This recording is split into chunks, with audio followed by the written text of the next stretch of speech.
Hello everyone, welcome back to Dream Study Point. Today we are going to discuss and explain all in-text blue questions from class 9th, Science chapter 4, Structure of the Atom. I have prepared handwritten notes for you so that you can understand the concept easily and write them perfectly in your exams.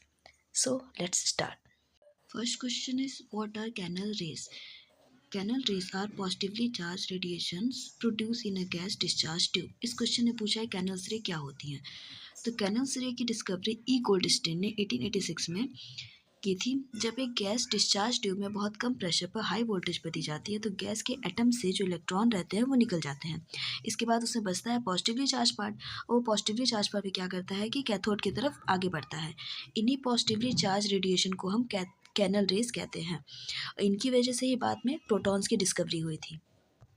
Next second question, if an atom contains one electron and one proton will it carry any charge और not. अगर कोई atom है वो एक electron एक proton contain कर रहा है तो क्या उस पर कोई चार्ज कैरी होगा या नहीं। So answer is no, the atom will be electrically neutral. जो एटम्स होगा वो इलेक्ट्रिकली न्यूट्रल होगा। क्यों? क्योंकि देखिए, प्रोटॉन पर पॉजिटिव चार्ज होता है और इलेक्ट्रॉन पर नेगेटिव चार्ज होता है।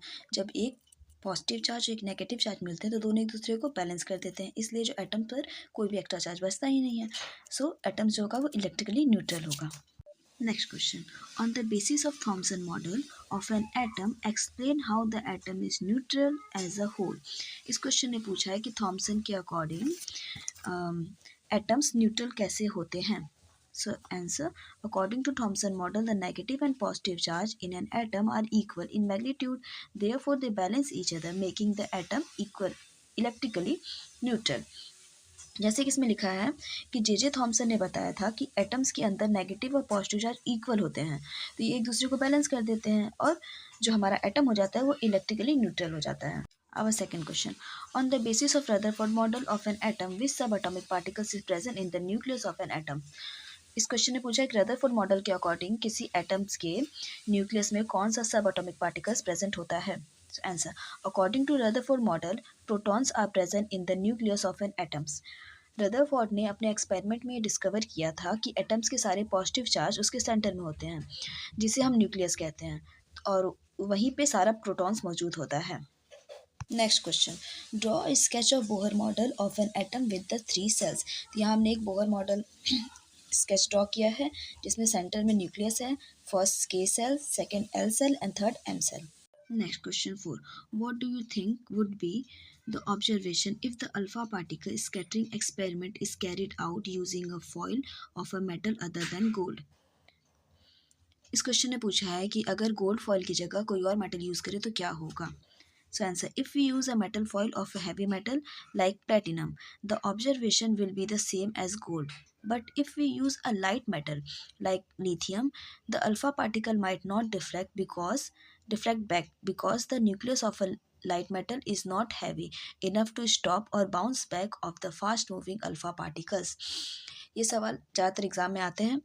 अगर हम एक्सपेरिमेंट में गोल्ड की जगह प्लेटिनम जैसा कोई हैवी मेटल यूज़ करें तो रिज़ल्ट बिल्कुल गोल्ड जैसा ही मिलेगा, लेकिन अगर हम लिथियम जैसा बहुत लाइट मेटल यूज़ करें तो अल्फ़ा पार्टिकल शायद वापस रिफ्लेक्ट ना हो सके। रीज़न ये है कि हल्के मेटल्स यानी लाइट मेटल्स के न्यूक्लियस इतने हैवी नहीं होते हैं जो तेज़ चलने वाली अल्फ़ा पार्टिकल्स को रोक सके या बाउंस बैक कर सके। Next question, name the 3 subatomic particles of an atoms. The three subatomic particles are proton, positively charged, electrons, negatively charged, neutrons, no charge, neutral. Atoms के 3 मेन पार्ट्स होते हैं जिन्हें हम सबatomic particles कहते हैं, और ये 3 सबatomic particles हैं proton, electron and neutron. Next question, helium atoms has an atomic mass of 4 and 2 protons in its nucleus. How many neutrons does it have? इसने बोला हीलियम एटम है, उसका एटॉमिक मास 4 आपको गिवन है एंड 2 प्रोटॉन्स हैं nucleus में, तो हमें बताना है कि कितने न्यूट्रॉन्स होंगे। एटॉमिक मास गिवन है 4, number of proton 2। Atomic mass equal to formula होता है number of proton plus number of neutron. हम यहाँ जो वैल्यू गिवन है वो पुट करेंगे, एटॉमिक मास की जगह 4, number of proton 2 and neutron को ऐसे ही रखेंगे, फिर न्यूट्रॉन इक्वल टू 2 इधर आएगा माइनस में एंड नंबर ऑफ न्यूट्रॉन हमारे आ जाएंगे 2। Next question, how will you find the valency of chlorine, sulphur and magnesium. हम क्लोरीन, सल्फर, मैग्नीशियम की वैलेंसी कैसे फाइंड आउट कर सकते हैं। Valency is the combining capacity of an atom. To find valency, we look at the electrons in outermost cell. Valency का मतलब होता है किसी एटम्स की कंबाइनिंग कैपेसिटी। सिंपल वर्ड्स में हम कह सकते हैं कि एक एटम कितना दूसरे एटम्स के साथ जोड़ सकता है या दोस्ती कर सकता है, उसे ही हम उसकी वैलेंसी कहते हैं। वैलेंसी निकालने के लिए हम एटम्स के सबसे बाहर वाले सेल मतलब आउटर मोस्ट सेल को इलेक्ट्रॉन्स को देखेंगे कि उसका आउटर मोस्ट सेल में कितने इलेक्ट्रॉन्स हैं, क्योंकि हर एटम चाहता है कि उसकी आउटर मोस्ट सेल में 8 इलेक्ट्रॉन हो जाए ताकि वो स्टेबल हो जाए। तो इसमें हमें फाइंड करना है, जैसे क्लोरीन में कि जो इलेक्ट्रॉनिक कॉन्फ़िगरेशन होगा वो 287 होगा। इसके आउटर मोस्ट सेल में 7 इलेक्ट्रॉन है, इसे कंप्लीट करने के लिए 1 इलेक्ट्रॉन चाहिए, सो इसकी वैलेंसी हो जाएगी 1। सल्फर का इलेक्ट्रॉनिक कॉन्फ़िगरेशन जब हमने किया तो वो हो जाएगा 286, तो इसके आउटर मोस्ट सेल में 6 इलेक्ट्रॉन है। इसे अपनी स्टेबल होने के लिए अपनी आउटर मोस्ट सेल को कंप्लीट करने के लिए इसके 2 इलेक्ट्रॉन्स की नीड है, तो इसकी वैलेंसी हो जाएगी 2। सेम मैग्नीशियम इलेक्ट्रॉनिक कॉन्फ़िगरेशन 282, इसके आउटर मोस्ट सेल में 2 इलेक्ट्रॉन्स हैं, इसलिए ये 6 मांगने से बेहतर है कि वो सोचेगा कि मैं 2 इलेक्ट्रॉन किसी को दे दूँ, उसके बाद मैं स्टेबल हो जाऊँ, तो इसकी वैलेंसी हो जाएगी 2। Next question, if number of electron in an atom is 8 and number of proton is also 8, then what is the atomic number of the atom, what is the charge on the atom. कोई atom है, उसमें number of electrons 8 है और उसमें number of protons भी 8 है, तो पूछा है कि उसका एटॉमिक नंबर क्या होगा, तो उसका एटॉमिक नंबर होगा 8। क्यों? Because atomic number is equal to number of protons. जो एटॉमिक नंबर होता है वो नंबर ऑफ प्रोटॉन्स के इक्वल होता है। इसमें नंबर ऑफ प्रोटॉन 8 है, तो इसीलिए एटॉमिक नंबर भी इसका 8 होगा। Second, what is the charge on the, तो इसमें चार्ज पूछा, चार्ज इसका होगा 0 neutral, because positive charge of 8 proton and negative charge of 8 electron cancel each other. दोनों में प्रोटॉन और जो इलेक्ट्रॉन है वो दोनों 8 है, तो दोनों एक दूसरे को कैंसिल कर देंगे, इसलिए इसका चार्ज हो जाएगा 0। Next, with the help of table 4.1 find out the mass number of oxygen and sulphur atoms. एक टेबल आपकी बुक में है 4.1, उसकी हेल्प से आपको बताना है कि ये जो सल्फर एटम है और ऑक्सीजन एटम है उसका मास नंबर क्या होगा। सो मास नंबर का फॉर्मूला होता है number of proton plus number of neutron. For oxygen atom number of proton 8 and number of neutron 8। उस टेबल में आप देखेंगे नंबर ऑफ प्रोटॉन ऑक्सीजन का दिया होगा 8 and number of neutron 8। Mass number दोनों कम प्लस करेंगे 16। सेम वही के सल्फर में भी करेंगे, number of proton 16, number of neutron 16, mass number 16 plus 16 32। Number of proton और न्यूट्रॉन हर केस में सेम नहीं होते हैं। ऑक्सीजन एंड सल्फर के केस में दोनों सेम है, बट हर केस में ये दोनों प्रोटॉन न्यूट्रॉन के इक्वल नहीं होता है। Next question, for the symbol H, D and T, tabulate 3 subatomic particles found in each of them. The 3 isotopes of hydrogen are protium, इसको S से डिनोट करते हैं, deuterium and tritium. Their subatomic particles are as follow. Hydrogen के 3 isotopes होते हैं, इनका proton number तो same होता है बट इनके न्यूट्रॉन जो होते हैं वो अलग अलग होते हैं। आइए देखते हैं कैसे। देखिए, फर्स्ट पार्ट है protium. It contain 1 proton 1 electron और 0 न्यूट्रॉन। इसमें 1 प्रोटॉन होता है, 1 इलेक्ट्रॉन होता है और 0 न्यूट्रॉन्स होते हैं।